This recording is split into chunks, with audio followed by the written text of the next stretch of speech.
Leonard Gray knelt at the execution block not because he lost a battle, but because he won way too convincingly. He was the only man who tamed the chaos of Ireland, yet his own cousin Henry VIII dragged him home and chopped his head off with the ridiculous excuse of colluding with the enemy. It is a chillingly irrational death, a king murdering his best general just to please the very enemies he defeated, turning a brilliant victory into a death warrant signed by a relative. In Henry VIII's eyes, Gray wasn't a hero anymore. He was just a diplomatic item to be traded. The jealous, aging king cold-heartedly sold out his most trusted man, using Gray's head as a gift to calm down the angry Irish clans. This story strips naked the raw truth of power. When you are so competent that you actually scare the king, even absolute loyalty cannot save you from the axe. Leonard was born into the upper stratosphere of English nobility, likely between 1479 and 1492. His mother was Cecily Bonville, one of the wealthiest heiresses in the land. But it was his grandmother who mattered most, Elizabeth Woodville, the White Queen, the wife of Edward IV. This meant Leonard Gray was a first cousin to King Henry VIII. For the first half of his life, this blood was an asset. He walked the halls of power not just as a servant, but as kin. He held the position of carver to the king. In a modern context, this sounds like a waiter. In the 1500s, it was a security clearance. You didn't let anyone carve your meat unless you trusted them with your life. It implies an intimacy, a physical closeness to the monarch that few ever achieved. But there was a fatal flaw in the Gray family web. Leonard's sister, Elizabeth Gray, had been married off to the Earl of Kildare, Gerald Fitzgerald. The Fitzgeralds were the uncrowned kings of Ireland. They ruled the territory with an iron fist, often ignoring London's orders. This marriage created a paradox that would haunt Leonard forever. He was the English king's cousin, but he was also the uncle of the Irish rebels.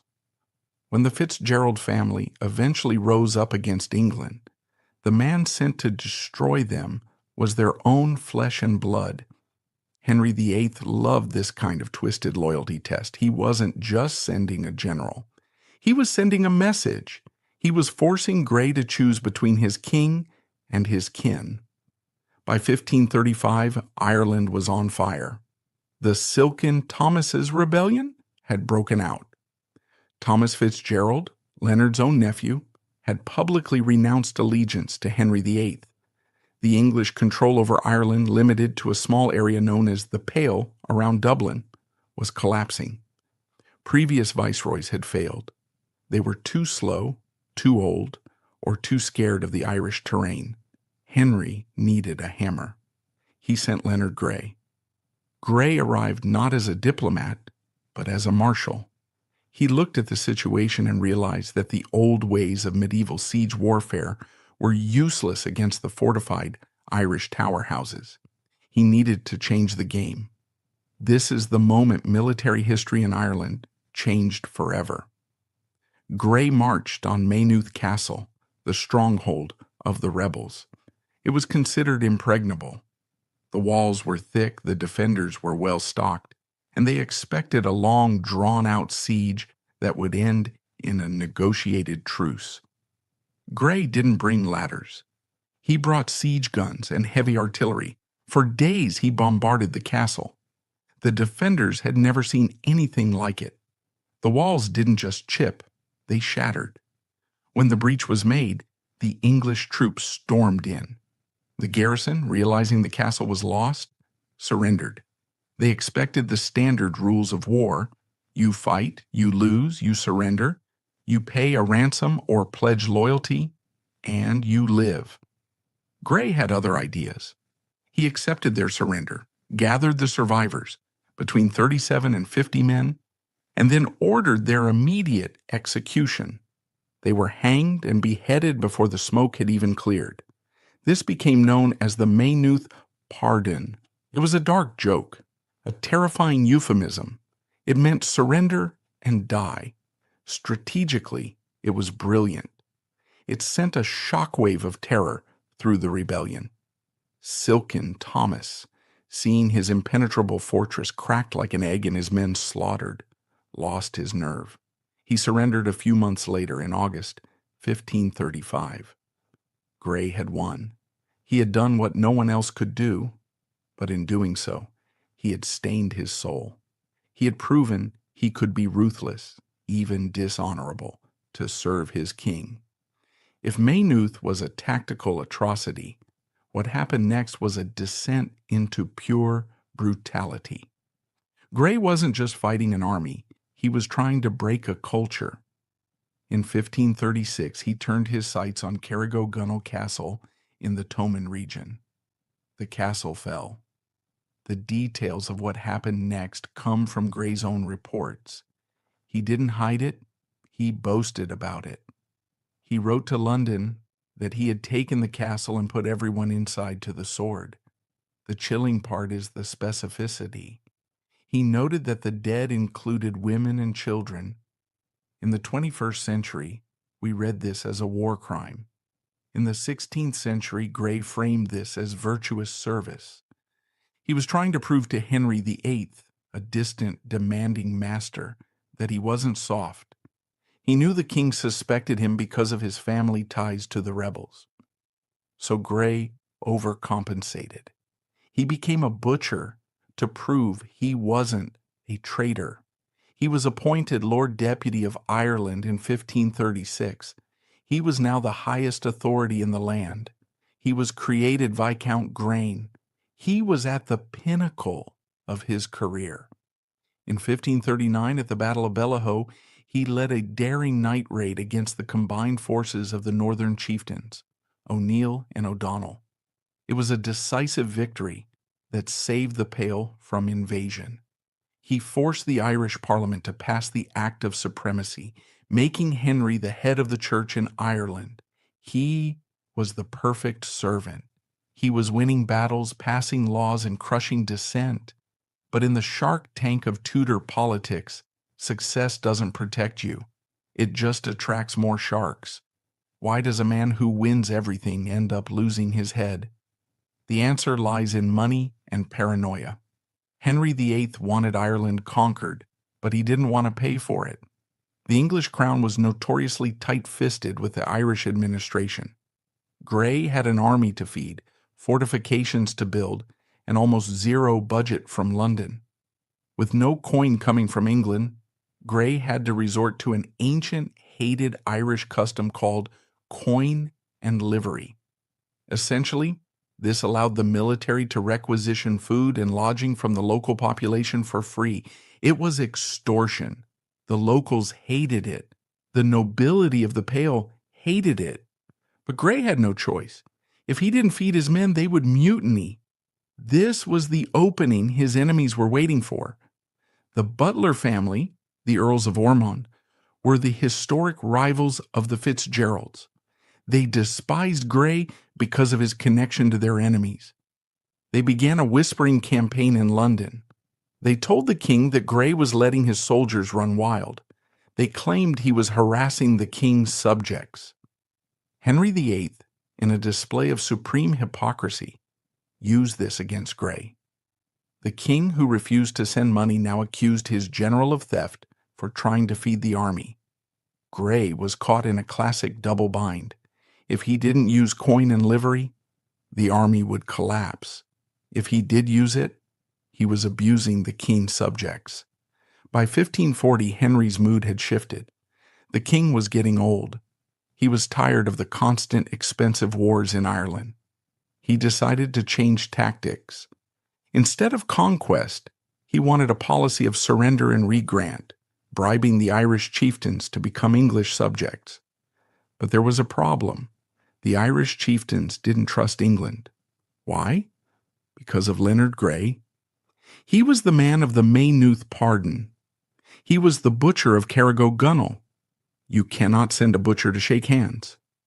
To make peace with the Irish, Henry needed to show he had changed. He needed to blame the past violence on a rogue agent. Grey became the perfect scapegoat. Henry could execute him and say to the Irish lords, "Look, I have punished the man who was cruel to you. Now let us be friends." In June 1540, Grey was recalled to London. He probably thought he was coming home to be honored or perhaps reprimanded and retired. Instead, he was thrown into the Tower of London.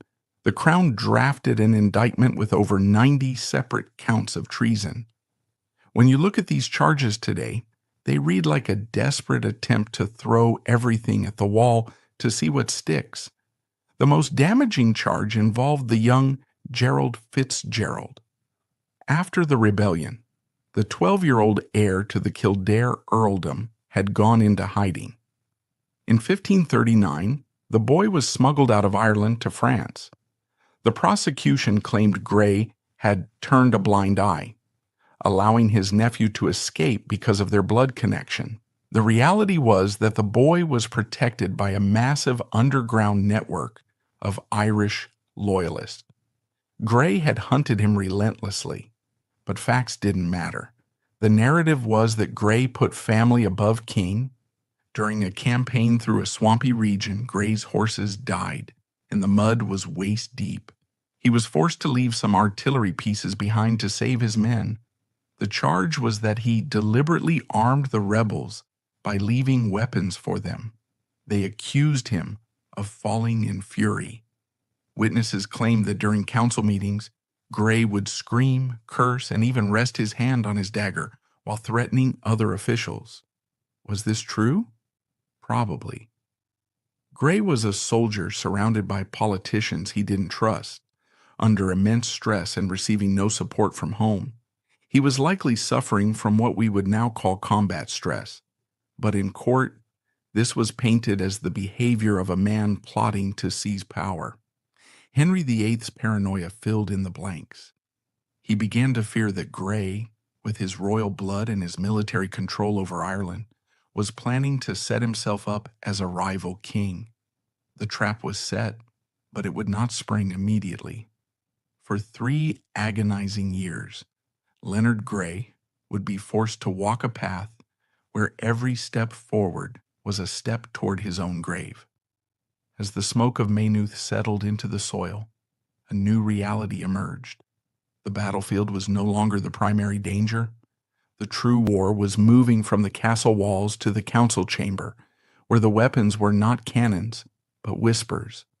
And at the heart of this new conflict was not a soldier, but a ghost, a child who had slipped through Grey's fingers and who now carried the weight of an entire nation's hope.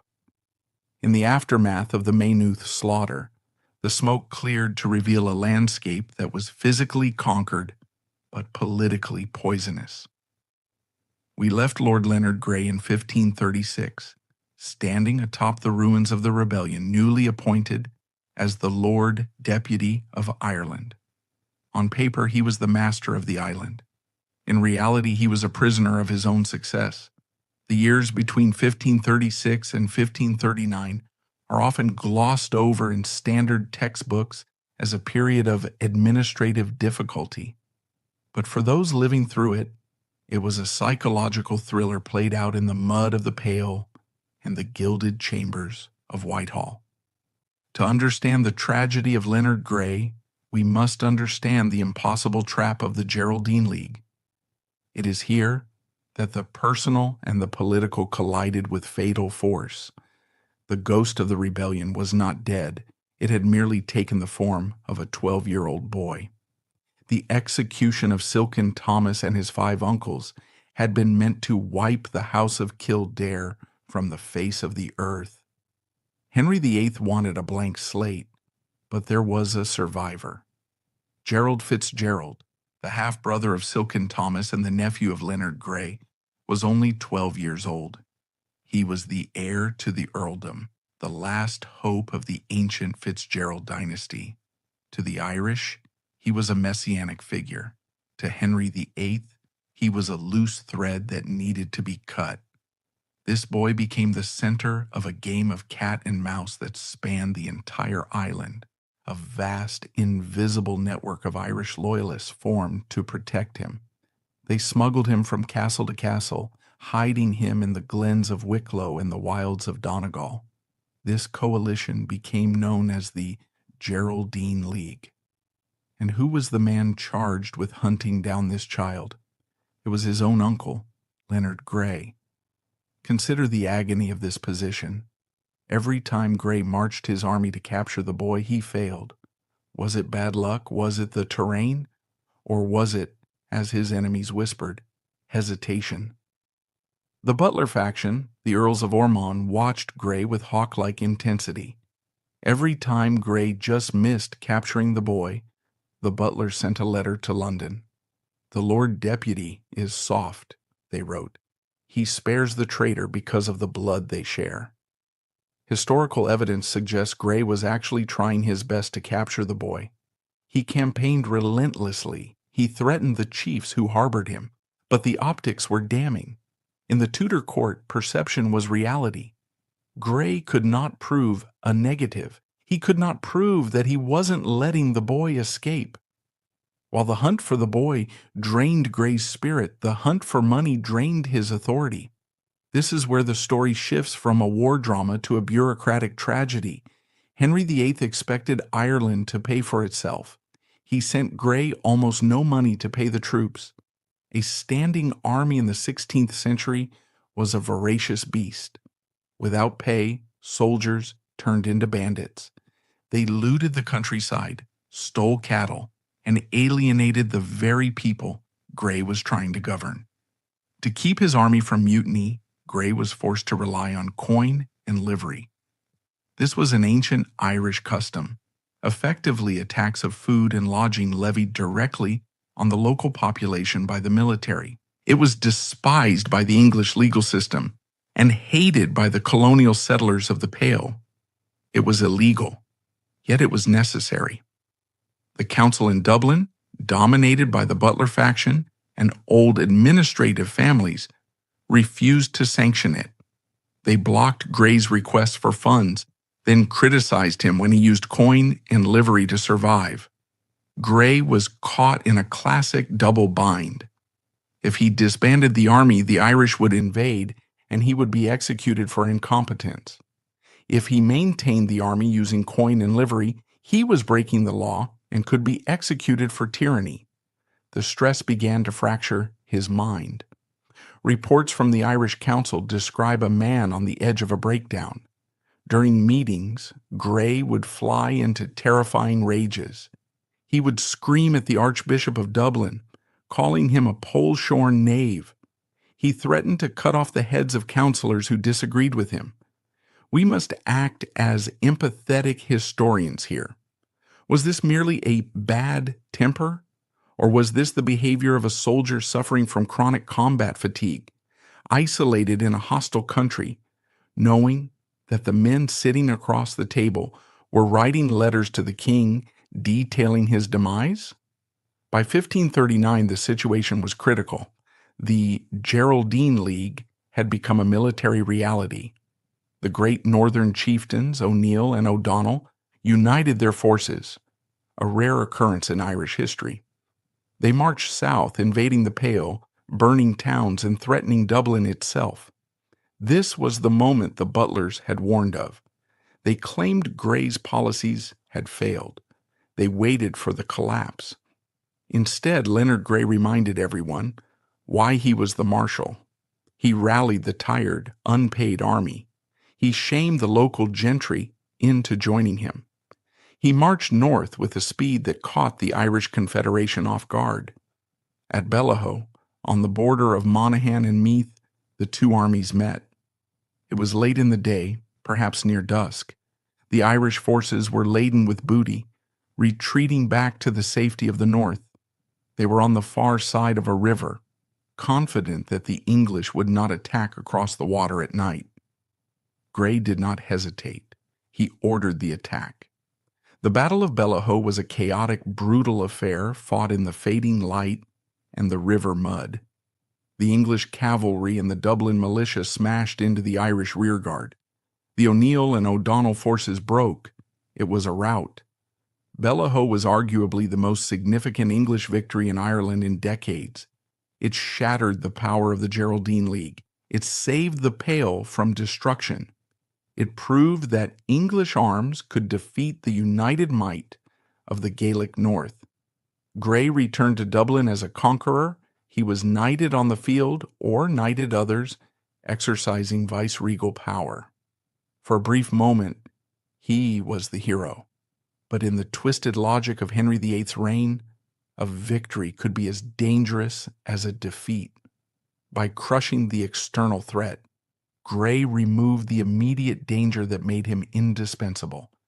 The king no longer needed a warrior. He now needed a scapegoat for the years of chaos. The end did not come with a bang, but with a letter. Throughout 1540, the whispers in London grew into a roar. The butlers, led by the astute and venomous Piers Butler, Earl of Ormond, had constructed a dossier against Grey. They accused him of everything: corruption, tyranny, nepotism, and, most dangerously, secret Catholicism, papist sympathies. The king was tired. He was aging, his leg was ulcerated, and his treasury was hemorrhaging money. He wanted a new policy for Ireland. He wanted surrender and re-grant, a diplomatic approach where Irish chiefs would swap their Gaelic titles for English ones. Leonard Grey, the man of blood and iron, the man of the Maynooth pardon, was the wrong tool for this new era. You cannot ask a chieftain to shake the hand that butchered his kinsman. In the spring of 1540, the summons arrived. Grey was ordered to return to London to consult with the king. It is haunting to speculate on what Grey thought as he boarded the ship at Dublin. Did he believe his victory at Bellahoe would save him? Did he trust in his royal blood? Or did he look at the gray waters of the Irish Sea and realize he was sailing toward his grave? He left behind his sword, his army, and the country he had broken. He brought with him only his record of service. He arrived in London in June. He was not taken to Hampton Court to feast with his cousin the king. He was arrested and taken immediately to the Tower of London. The silence of the tower was deafening, but the machinery of the state was deafeningly loud. While Grey sat in the damp dark, the lawyers of the crown were drafting a narrative that would rewrite his life's work. They were preparing a theater of justice where the verdict was written before the accused even entered the room. The soldier who had survived the bogs of Ireland and the fury of the Geraldines was about to face the one enemy he could not outmaneuver: the law of a king who needed a sacrifice. We resume our narrative in the summer of 1541. Lord Leonard Grey is no longer the marshal of the army or the terror of the Irish rebels. He is a prisoner in the Tower of London, stripped of his furs, his command, and his dignity. When a peer of the realm, a lord, was accused of treason, he was entitled to be tried by the House of Lords. He was to be judged by his equals. But Henry VIII's lawyers found a technicality to humiliate Grey before the trial even began. Leonard Grey was a Viscount, yes, but his title, Viscount Grain, was part of the Irish peerage. In England, the lawyers argued he was legally a commoner. Therefore, he would not be judged by the lords. He would be judged by a jury of knights and common gentlemen. This was a calculated insult. It stripped him of his status and signaled to the court that the king did not view this man as family. He was just another subject to be processed. On June 25, 1541, Grey was brought to Westminster Hall. The Great Hall was the theater of English justice, a cavernous space where the air was always cold and the smell of fear was palpable. Grey initially stood tall. He entered a plea of not guilty. He was prepared to fight. He knew the charges were fabricated. He knew that the artillery he left for the rebels was actually abandoned because of mud. He knew that the boy he let escape was protected by a network he couldn't penetrate. He had his arguments ready, but the crown had a weapon sharper than any axe, the threat of attainder. In Tudor treason trials, the conviction rate was nearly 100%. If Grey fought the charges and lost, which was inevitable, he would face the full penalty of high treason. This meant being drawn and quartered, a horrific death. But worse, it meant corruption of blood. Corruption of blood was a legal concept that meant the traitor was legally dead to his ancestors and his descendants. His property would be confiscated by the crown. His wife would be left penniless on the street. His children would inherit nothing, not a title, not a house, not a spoon. Their lives would be destroyed. However, the crown offered a whisper of hope. If Grey confessed, if he saved the king, the embarrassment of a long trial, perhaps the king would be merciful. Not merciful to Grey's body, perhaps, but mercy for his estate. If he pleaded guilty, perhaps his family would be allowed to keep their home. This was the torture of Henry VIII. He forced men to choose between their honor and their children. Sometime during the proceedings, Leonard Grey broke. He saw the jury. He saw the judges. He realized there was no way out. He withdrew his plea of not guilty. He stood before the court and confessed to the indictment. He admitted to being a traitor. He admitted to sins he had never committed.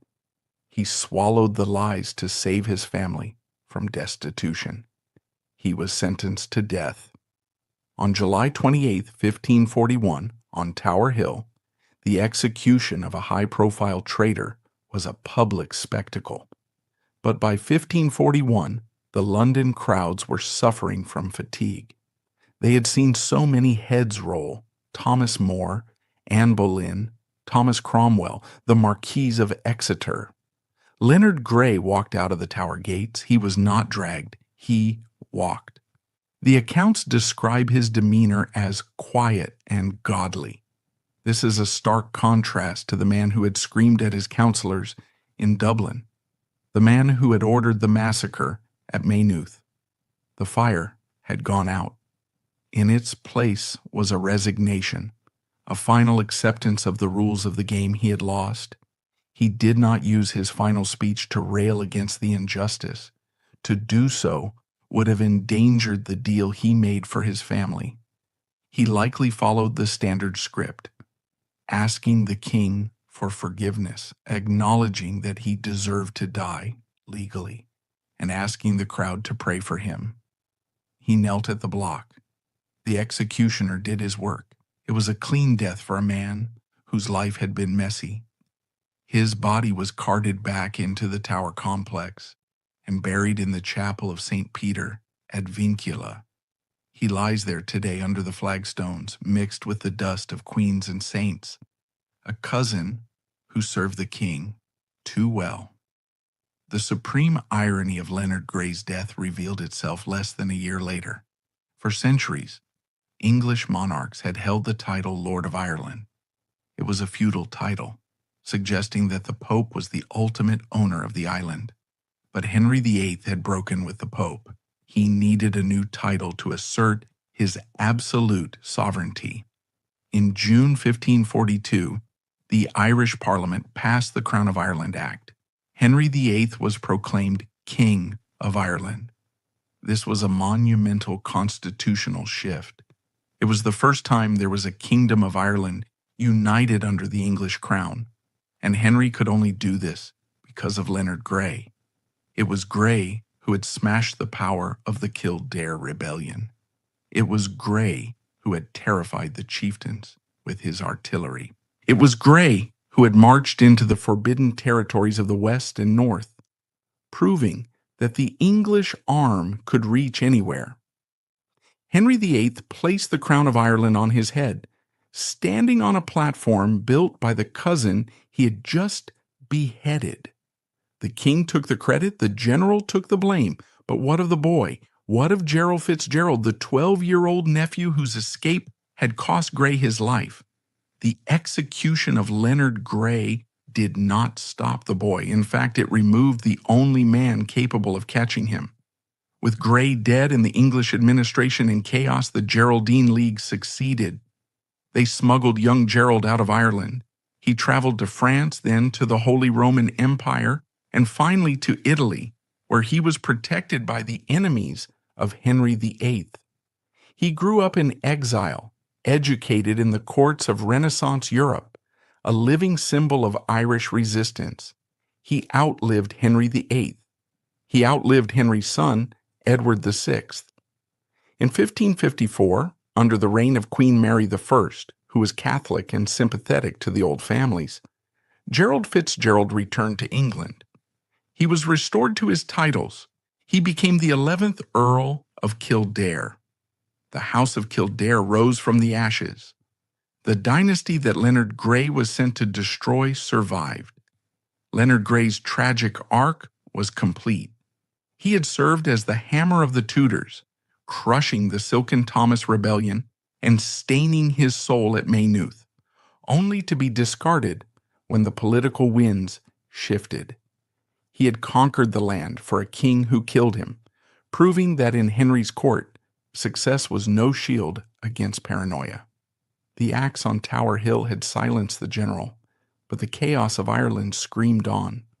With the military solution now buried alongside Grey's headless corpse, the crown pivoted violently.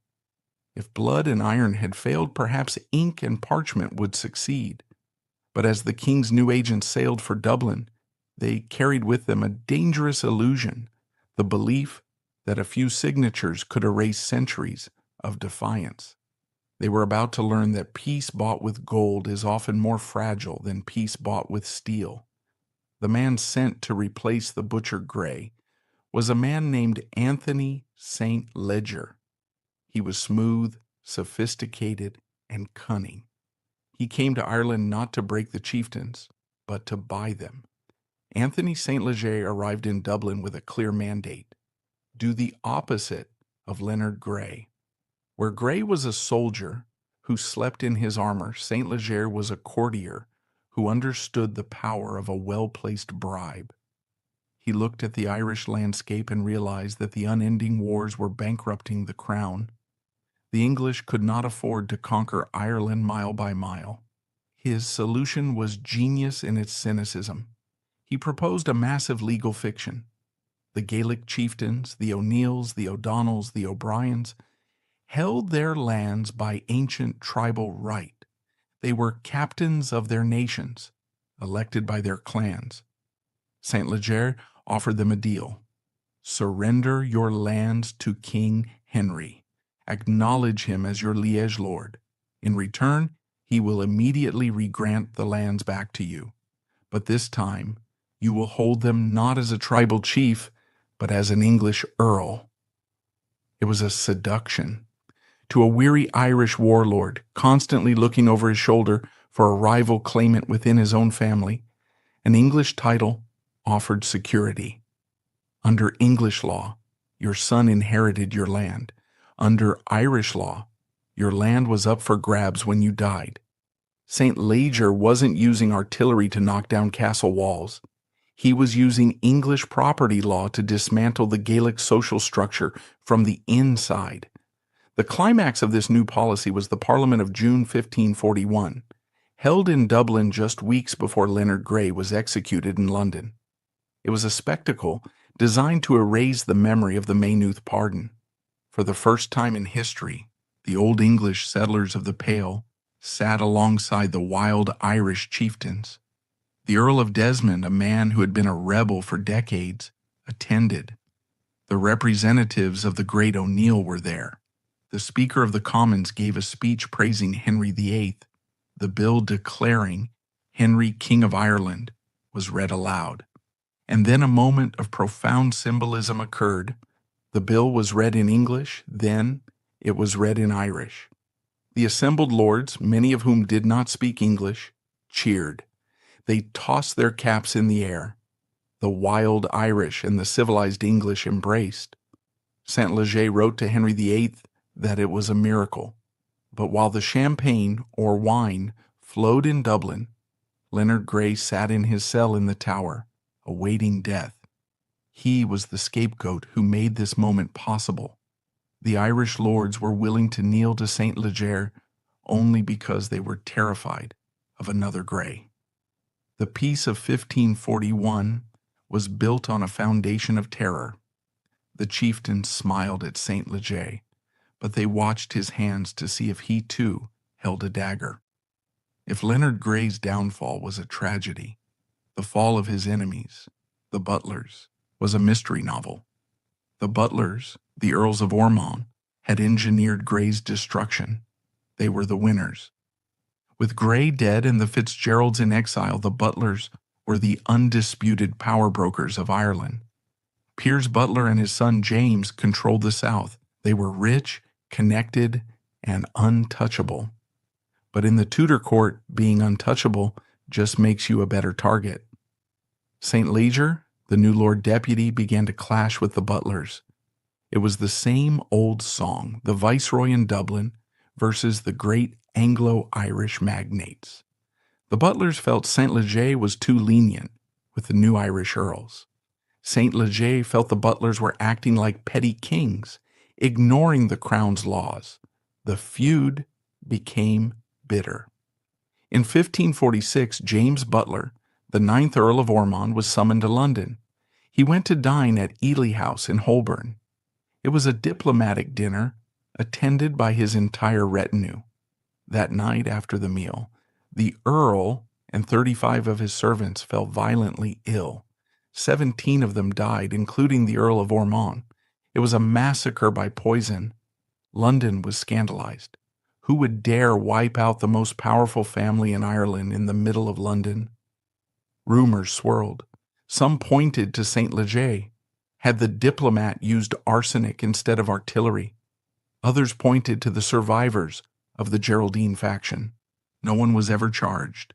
The death of the Earl of Ormond decapitated the Butler family just as effectively as the executioner had decapitated Leonard Grey.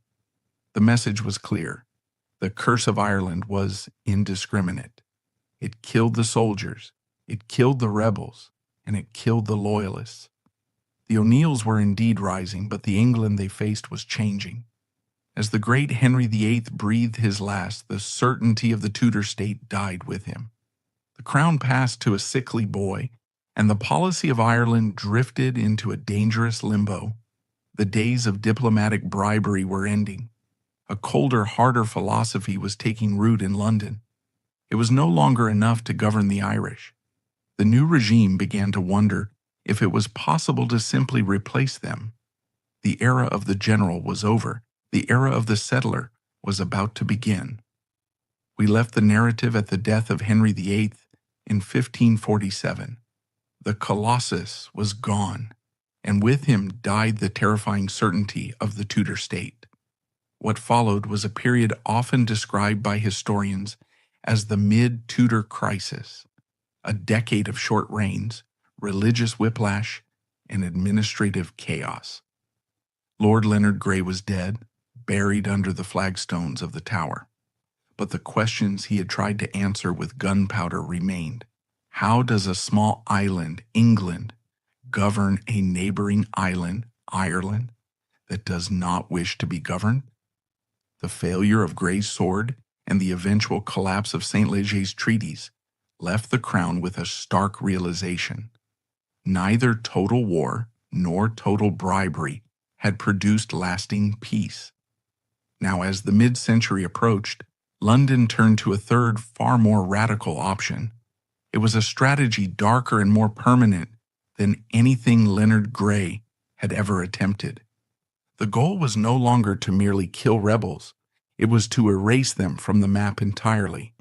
This is the story of the first plantations, the moment the English decided that if they couldn't rule the Irish, they would replace them.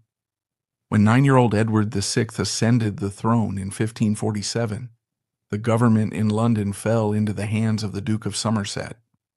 Somerset was a soldier, but more importantly, he was a zealous Protestant. To the Gaelic Irish, the religious changes of Henry VIII had been confusing but manageable. Henry had broken with the Pope. but he had kept the Mass and the rituals. Edward's government, however, wanted to strip the altars. They sent soldiers into the churches of the Pale to whitewash the frescoes and smash the statues. This triggered a profound shift. Until this moment, the conflict in Ireland had been ethnic and political, English versus Irish. Now it became sectarian, Protestant versus Catholic. The Old English of the Pale, families like the Fitzgeralds and the Butlers, were culturally English, but they were devoutly Catholic. Suddenly they found themselves alienated from the very crown they served. The government in Dublin was no longer just a foreign power, it was a heretical power. Into this volatile mix stepped a new Lord Deputy, Sir Edward Bellingham. Bellingham was a man cut from the same cloth as Leonard Grey. He was a veteran soldier who believed that St. Leger's diplomacy was weakness. He arrived in 1548 with a new mandate: crush the resistance, build forts, and force the new religion on the people. Bellingham studied Grey's campaigns. He saw that Grey's mistake was marching into a territory, winning a battle, and then leaving. Bellingham decided to stay. He began building a network of permanent garrisons in the Midlands. He was laying the groundwork for a new kind of occupation. The territories of Leix and Offaly lay just to the west of the Pale. They were the ancestral lands of the O'More and O'Connor clans. These clans had raided the English settlements for centuries. Leonard Grey had fought them. St. Leger had tried to bribe them. In 1556, under the reign of Queen Mary I, who succeeded Edward, the crown finally lost patience. They passed an Act of Parliament that legally confiscated the lands of the O'Mores and O'Connors. This was revolutionary. Previous conquests had demanded submission. This conquest demanded the land itself. The government renamed Leix Queen's County and Offaly King's County. They established two new English towns, Maryborough, now Portlaoise, and Philipstown, now Dangeen. But here is the crucial innovation. They invited English settlers to move in. This was the first plantation. The goal was to physically replace the wild Irish population with civil English farmers. It was ethnic engineering. The O'Mores and O'Connors did not vanish. They retreated into the bogs and forests, waging a desperate guerrilla war that lasted for decades. They became woodkerns, shadowy fighters who burned the new settler farms by night. The violence was intimate and horrific. Leonard Grey's wars had been battles of armies. The plantation wars were battles of neighbors. It was a cycle of atrocity and counter-atrocity that would bleed the Midlands dry for 40 years. While the Midlands burned, a ghost walked back onto the stage. Gerald Fitzgerald, the boy whose escape had cost Leonard Grey his head, returned to England in 1554. He was now a man of 29. He had seen the courts of Florence and Paris. He was sophisticated, educated, and thanks to Queen Mary's Catholic sympathies, restored to favor. He was given back his title, the 11th Earl of Kildare. It seemed like a restoration. The people of the Pale lit bonfires. The wizard Earl, as he would later be known for his interest in alchemy, was back. But the Ireland he returned to had changed. The power of the feudal lords was broken. The English administration in Dublin Castle was now a bureaucratic machine run by professional English civil servants, not Anglo-Irish aristocrats. The Earl realized quickly that he could not be a king like his ancestors. He had to be a landlord and a politician. The fire of the Silken Thomas Rebellion was gone. The House of Kildare survived, but it had been tamed. Leonard Grey had failed to kill the boy, but time and politics had killed the threat the boy represented. However, just as the threat of the Kildares faded, a new, far more dangerous threat emerged in the north. In Ulster, The O'Neill dynasty was tearing itself apart. Con Bacach O'Neill, the old chieftain, had accepted St. Leger's deal. He had become the Earl of Tyrone.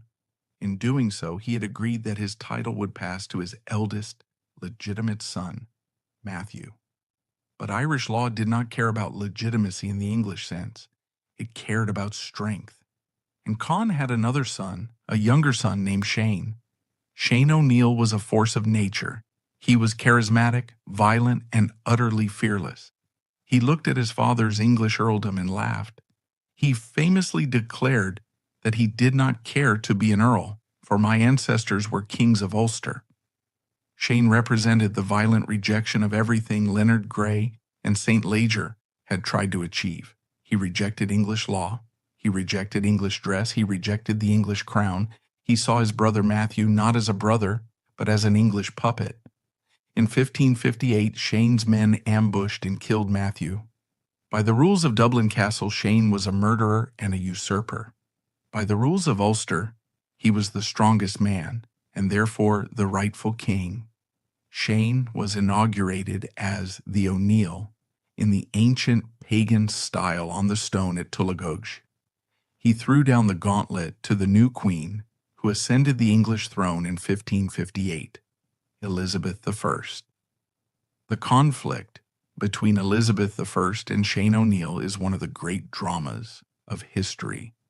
Elizabeth was cautious, parsimonious, and Machiavellian. Shane was bombastic, unpredictable, and lethal. Elizabeth sent army after army to bring Shane to heel. They all failed. Shane used the terrain just as the rebels of Grey's time had, but he had refined the tactics. He was a master of mobile warfare. He refused to give the English a standing target. When they marched north, he vanished. When they turned back, he attacked their rear. Desperate, Elizabeth invited Shane to London for peace talks in 1562. It was one of the most surreal scenes of the Tudor era. Shane O'Neill marched into the court of Elizabeth I, flanked by his gallows warriors, giant mercenaries armed with 6-foot battle axes, bareheaded and long-haired. The polished courtiers of London stared in horror and fascination. Shane knelt to Elizabeth, confessed his sins in Irish, which she didn't understand, and then proceeded to charm her. He argued that he was actually a loyal subject, and that he had only killed his brother because his brother was a bad man. Elizabeth, knowing she couldn't afford a war, let him go. She recognized him as the captain of Tyrone. It was a humiliation for the English administration. Shane returned to Ulster as a victor. He ruled the north like a despot. He raided his neighbors, he defied Dublin, and he mocked the English generals. Why is Shane O'Neill relevant to the story of Leonard Grey? Because Shane was the nightmare that Grey had predicted. Grey had argued 20 years earlier that half measures would not work. He had argued that unless the Irish military caste was broken completely, they would always rise again. Grey had been executed for being too brutal. Now the English government wished they had a Leonard Grey. The failure to deal with Shane O'Neill proved that diplomacy without force was useless. The crown began to circle back to the methods of 1540. A new generation of English commanders was rising. Men like Henry Sidney. Sidney had read the reports, he knew the history. He realized that to defeat Shane, he had to be more ruthless than Shane. In 1566, Sidney launched a massive campaign. He didn't just march, he garrisoned. He used the Navy to land troops behind Shane's lines. He bribed Shane's neighbors, the O'Donnells, to attack him from the west. It was Leonard Grey's strategy, but perfected. It was total war. Shane O'Neill was not defeated by the English army. He was defeated by his own hubris, squeezed by Sidney's forces and the O'Donnells. Shane made a fatal error. He sought refuge with the MacDonalds of Antrim, Scots mercenaries whom he had previously attacked. On June 2, 1567, at a feast in Cushendun, the tension boiled over. The MacDonalds drew their daggers. Shane O'Neill, the King of Ulster, was hacked to pieces. His head was cut off. The Scots, eager for the reward, pickled the head in a barrel of salmon and sent it to Dublin Castle. The Lord Deputy, Henry Sidney, took the head and impaled it on a spike above the gates of Dublin Castle. It remained there for years, a grinning skull staring down at the city. Shane's death marked the end of an era. The Gaelic revival was checked, but the cost had been astronomical, and the violence of the O'Neill Wars had radicalized a new generation of English administrators. Men like Edmund Spencer and Walter Raleigh were arriving in Ireland. They did not see a kingdom to be governed. They saw a savage wilderness to be tamed. They looked at the Irish not as subjects, but as obstacles. The ghost of Leonard Grey watched from the battlements. The policy of pardon was gone. The age of extermination was approaching. The stage was set for apocalypse, but the curtain would be raised by a new cast of characters. The men who had killed Shane O'Neill were merely the vanguard. Now, as the 1570s dawned, the New English arrived, men who looked at the Irish map and saw not a kingdom, but a blank canvas for their own ambitions. The violence of the past decades would soon look like mere skirmishes compared to the systematic devastation that was coming. The fire was no longer just burning on the borders. It was about to consume the very heart of the South. We enter the 1570s, a decade where the skies over Ireland turned permanently gray with smoke. The execution of Lord Leonard Grey in 1541 had been a shock. The killing of Shane O'Neill in 1567 had been a triumph. But these were merely the prologue to the true horror. The Tudor conquest was about to shift gears from pacification to colonization. A new breed of Englishmen was stepping off the boats in Dublin. These men were not like Leonard Grey. Grey had been a medieval aristocrat who saw the Irish as disobedient subjects. The new men, Sir Humphrey Gilbert, Sir Henry Sidney, and later Walter Raleigh, were Renaissance adventurers. They had read the Roman classics. They viewed themselves as civilized Romans, taming the barbarian Gauls. They did not want to govern the Irish. They wanted to replace them. And in a twist of supreme irony, the family that had destroyed Leonard Grey, the loyal, powerful Butlers, would find themselves caught in the very trap they had helped to build. To understand the chaos of 1569, we must look at the Butler family. For centuries, the Earls of Ormond had been the crown's rock in Ireland. They were the Old English, culturally English, loyal to London, but Catholic and deeply embedded in Irish land law. They had brought down Leonard Grey because he threatened their power. They thought they had won. But the New English officials arriving in Dublin didn't care about the Butlers' loyalty. They only saw their land. An English adventurer named Sir Peter Carew arrived in Dublin claiming that based on dusty documents from the 12th century, he owned vast swathes of land in Leinster, land that belonged to the Butlers' allies. In a shocking ruling, the Dublin government sided with Carew. The Butlers were stunned. They realized the rules had changed. Their loyalty would not protect their property. In 1569, the unthinkable happened. The Butlers rose in revolt. The brothers of the Earl of Ormond, led by Edward Butler, attacked the English settlements. These were the men who had cheered Leonard Grey's execution. Now they were burning the king's towns. It proved a fundamental truth. The Tudor state was an insatiable machine. It would eat its enemies first, but eventually it would eat its friends. While the Butlers rioted in Leinster, a far more dangerous fire was lit in Munster. This was the first Desmond Rebellion. The leader was James Fitzmaurice Fitzgerald, a cousin of the Earl of Desmond. He was a man of immense charisma and deep religious conviction. He saw clearly what was happening.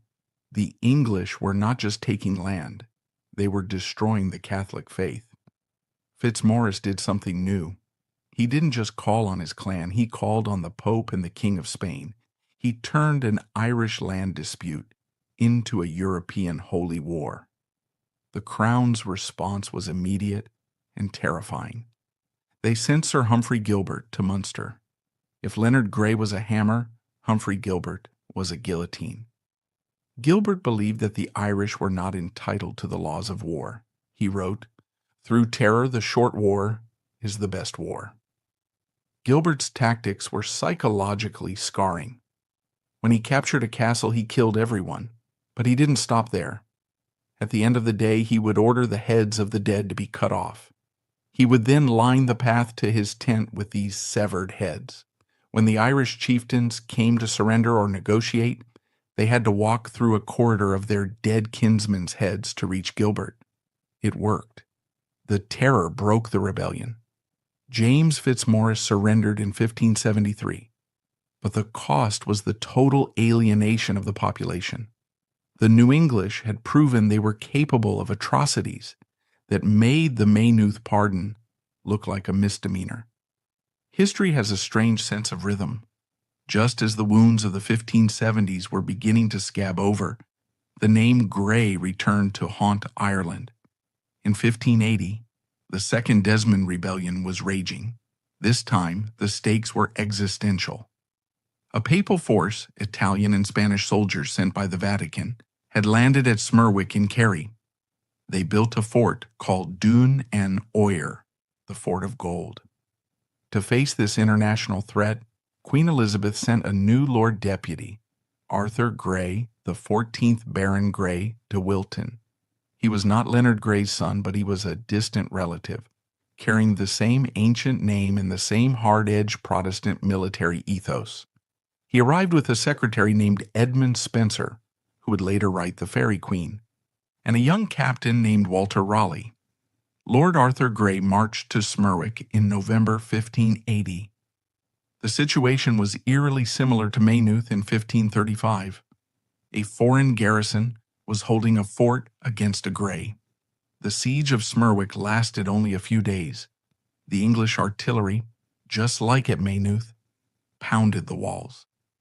The Italian commander Bastiano di San Giuseppe realized he could not hold out. He surrendered. He believed, as the garrison at Maynooth had believed, that he would be treated with the honors of war. These were professional soldiers sent by the Pope. Surely they would be ransomed. Lord Arthur Grey was clear in his report to the Queen. He told the commander that they were not soldiers. They were bandits, with no commission from a lawful king. On the morning of November 10th, 1580, the surrender was accepted. The English troops entered the fort. They disarmed the Italians and Spaniards. Then, at a signal, the slaughter began. Walter Raleigh and his men moved through the ranks, systematically butchering over 600 unarmed prisoners. They were stabbed, beheaded, and thrown over the cliffs into the sea. The sand at Smerwick ran red. Arthur Grey spared only the officers, whom he could ransom. The rest were annihilated. Queen Elizabeth wrote to Grey thanking him for his greatly executed service. The curse of the Greys had struck again. Another Lord Grey, another surrendered garrison, another massacre. It reinforced the message to the Irish: there is no law for you. There is only death. Arthur Grey was eventually recalled, much like Leonard Grey, amidst complaints about the cost of his wars, but he left behind a Munster that was being systematically destroyed. The English commanders realized that they could not catch the rebels in the vast forests of Munster. So they decided to kill the forest itself. They launched a scorched earth policy. They burned the crops. They slaughtered the herds of cattle. They destroyed the grain stores. The result was a famine of biblical proportions. Edmund Spencer, observing the aftermath, wrote one of the most chilling passages in English literature. Out of every corner of the wood and glens they came creeping forth upon their hands, for their legs could not bear them. They looked like anatomies of death. They spake like ghosts crying out of their graves. In a short space there were none almost left. and a most populous and plentiful country suddenly left void of man or beast. This was the legacy of the military solution. It wasn't just victory, it was extermination. The House of Desmond, one of the oldest and most powerful dynasties in Europe, was wiped out. Their lands, 500,000 acres, were confiscated. With the people dead or starving, the land was empty. The crown declared the province of Munster open for business. This was the plantation of Munster. The land was carved up into massive estates and given to undertakers, English gentlemen who undertook to import English tenants to farm the land. Walter Raleigh got 40,000 acres in Youghal.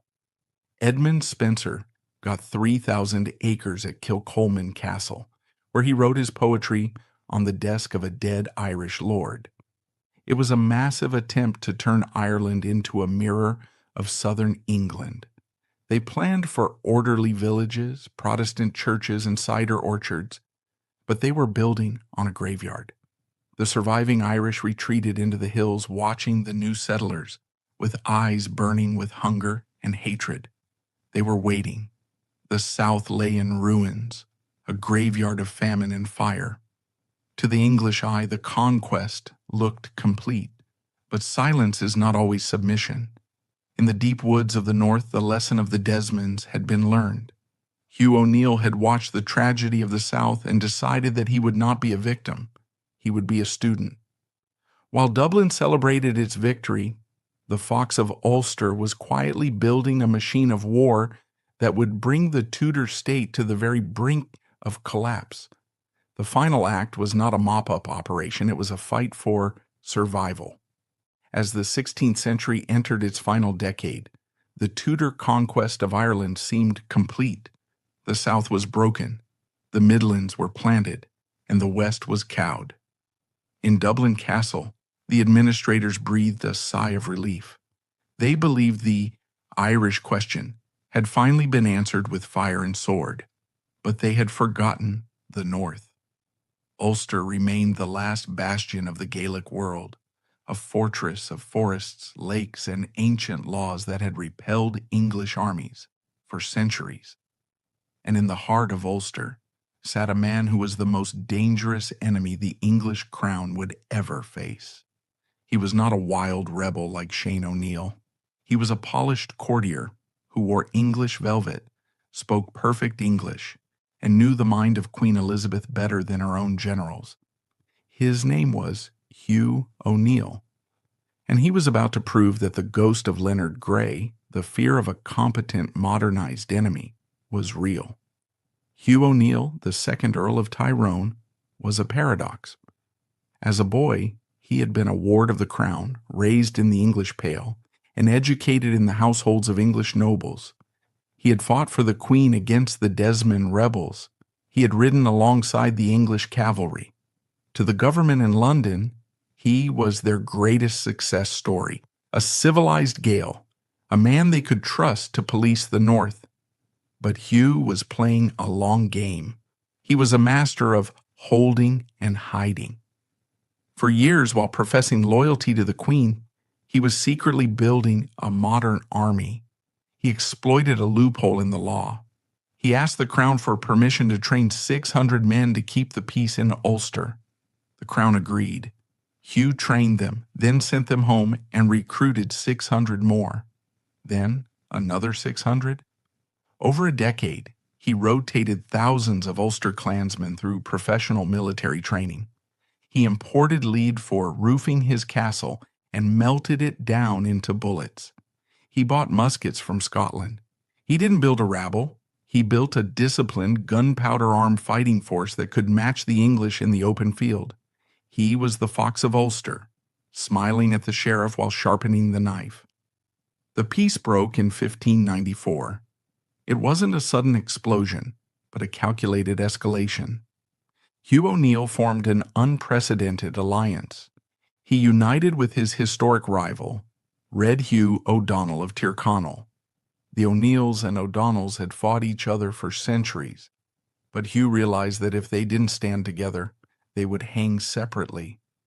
This alliance, the Ulster Confederacy, was the nightmare scenario Leonard Grey had warned of 60 years prior. When the English sent armies north to quell the disturbances, they were shocked. They weren't facing kerns throwing stones. They were facing lines of musketeers who fired in volleys. They were facing caliver men who used trench warfare. At the Battle of Clontibret in 1595, O'Neill ambushed the English column. The English commander, Sir Henry Bagenal, O'Neill's brother-in-law and bitter enemy, barely escaped. It was a humiliation. The English realized too late they had trained their own destroyer. The turning point of the entire Tudor conquest came on August 14, 1598. Sir Henry Bagenal marched a massive army of 4,000 men north to relieve a besieged fort on the Blackwater River. He was confident. He represented the might of the state. O'Neill was waiting for him at a place called the Yellow Ford. It was a masterclass in guerrilla warfare, adapted for large armies. O'Neill had dug trenches and earthworks across the road, a tactic known as a plashing. He forced the English into a narrow kill zone bordered by bog and forest. As the English column struggled through the mud, O'Neill's musketeers opened fire from the trees. Then the Irish pikemen charged. It was a slaughter. Bagenal was shot in the head and killed instantly. The English army disintegrated. Over 800 English soldiers were killed, and the rest scattered. The Irish captured all the artillery and supplies. The Battle of the Yellow Ford was the greatest victory ever won by Irish arms against the English state. Panic swept through London. This was no longer a police action. The Irish had destroyed a royal army. The rebellion exploded across the entire island. In Munster, the plantation collapsed overnight. The English settlers, who had taken the lands of the Desmonds, were chased out, stripped naked, or killed. The work of 50 years was undone in a week. Queen Elizabeth was old, furious, and terrified. She needed a savior. She turned to her favorite, Robert Devereux, the second Earl of Essex. He was the most glamorous man in England, dashing, popular, and arrogant. He promised the Queen he would bring her the head of Hugh O'Neill. In 1599, Essex arrived in Dublin with the largest army ever sent to Ireland, 16,000 infantry and 1,300 cavalry. It was an armada on land. But Essex suffered from the same disease that had afflicted Leonard Grey. He underestimated the country. Instead of marching straight at O'Neill in Ulster, Essex wasted his time and his men on pointless parades through Munster. He chased shadows. His soldiers died of dysentery and typhoid.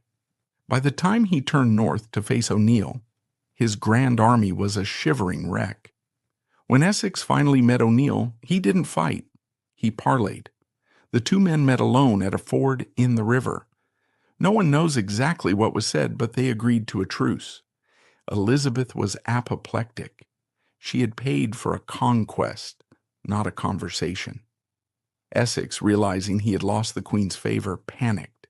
He abandoned his post in Ireland and rushed back to London to explain himself, an act of desertion that would eventually lead to his execution for treason.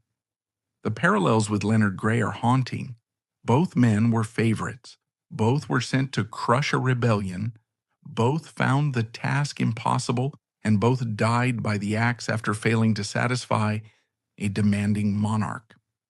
With Essex gone, the Queen played her final card. She sent Charles Blount, Lord Mountjoy. Mountjoy was different. He was not a dashing cavalier. He was a cold, calculating intellectual. He was a student of war who did not care about glory, only results. He realized that he could not defeat O'Neill in battle. O'Neill was too good. So Mountjoy decided to defeat the Irish people. He instituted a policy of total starvation. He ordered his troops to burn every field of corn, kill every cow, and smash every plow in Ulster. He planted garrisons everywhere, choking O'Neill's supply lines. He wrote to London, "I have made a great destruction of the people by famine." It was a war of attrition. O'Neill watched his people starve. He watched his allies surrender one by one. He needed a miracle. The miracle arrived in September 1601. A Spanish fleet landed at Kinsale, on the southern coast of Cork. It was the intervention O'Neill had prayed for. But it was a strategic nightmare. The Spanish had landed at the wrong end of the country. Ulster is in the extreme north. Kinsale is in the extreme south.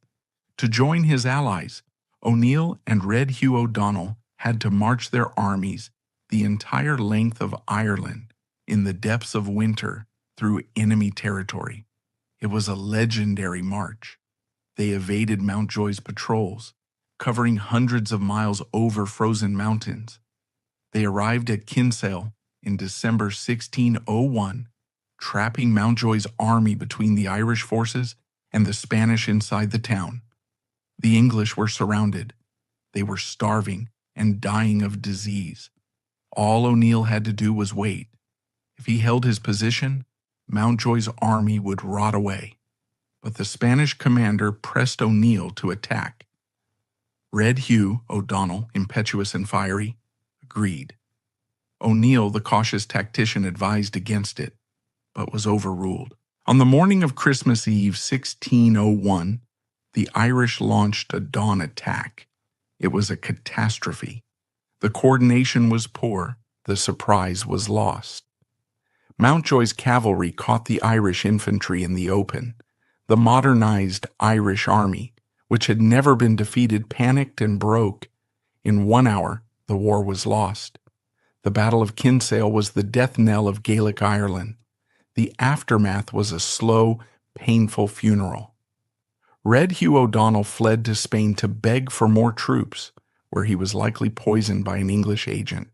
He died in Valladolid, far from the hills of Donegal. Hugh O'Neill retreated to Ulster, fighting a desperate rearguard action. But Mountjoy's noose was tightening.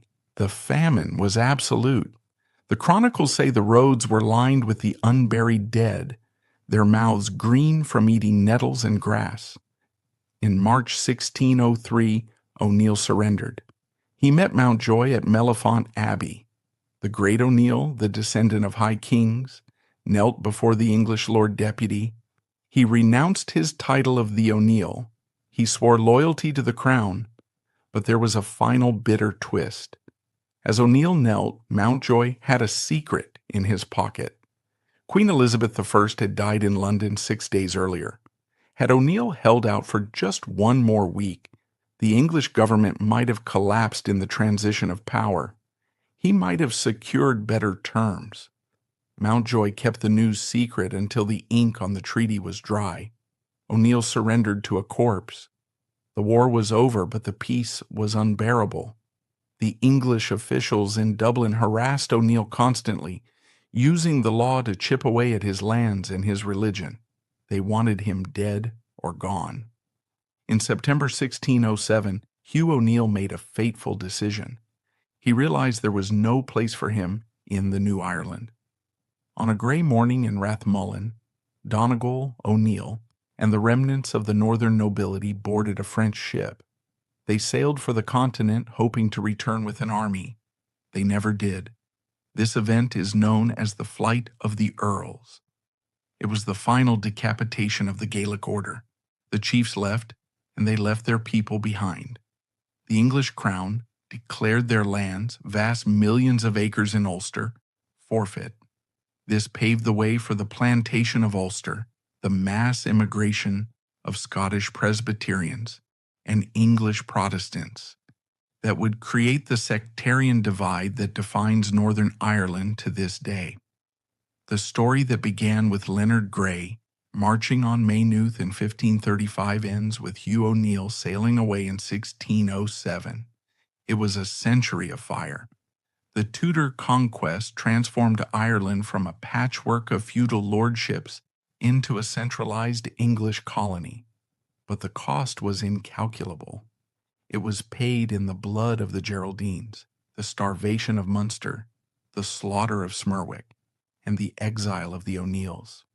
Leonard Grey was the first casualty of this new world, a man who tried to serve a king who demanded the impossible. He taught the crown a lesson it never forgot, that Ireland could not be governed by half measures. It had to be broken before it could be built. As the ship carrying O'Neill disappeared over the horizon, the Gaelic sun set. But the night that followed would be long, dark, and full of ghosts.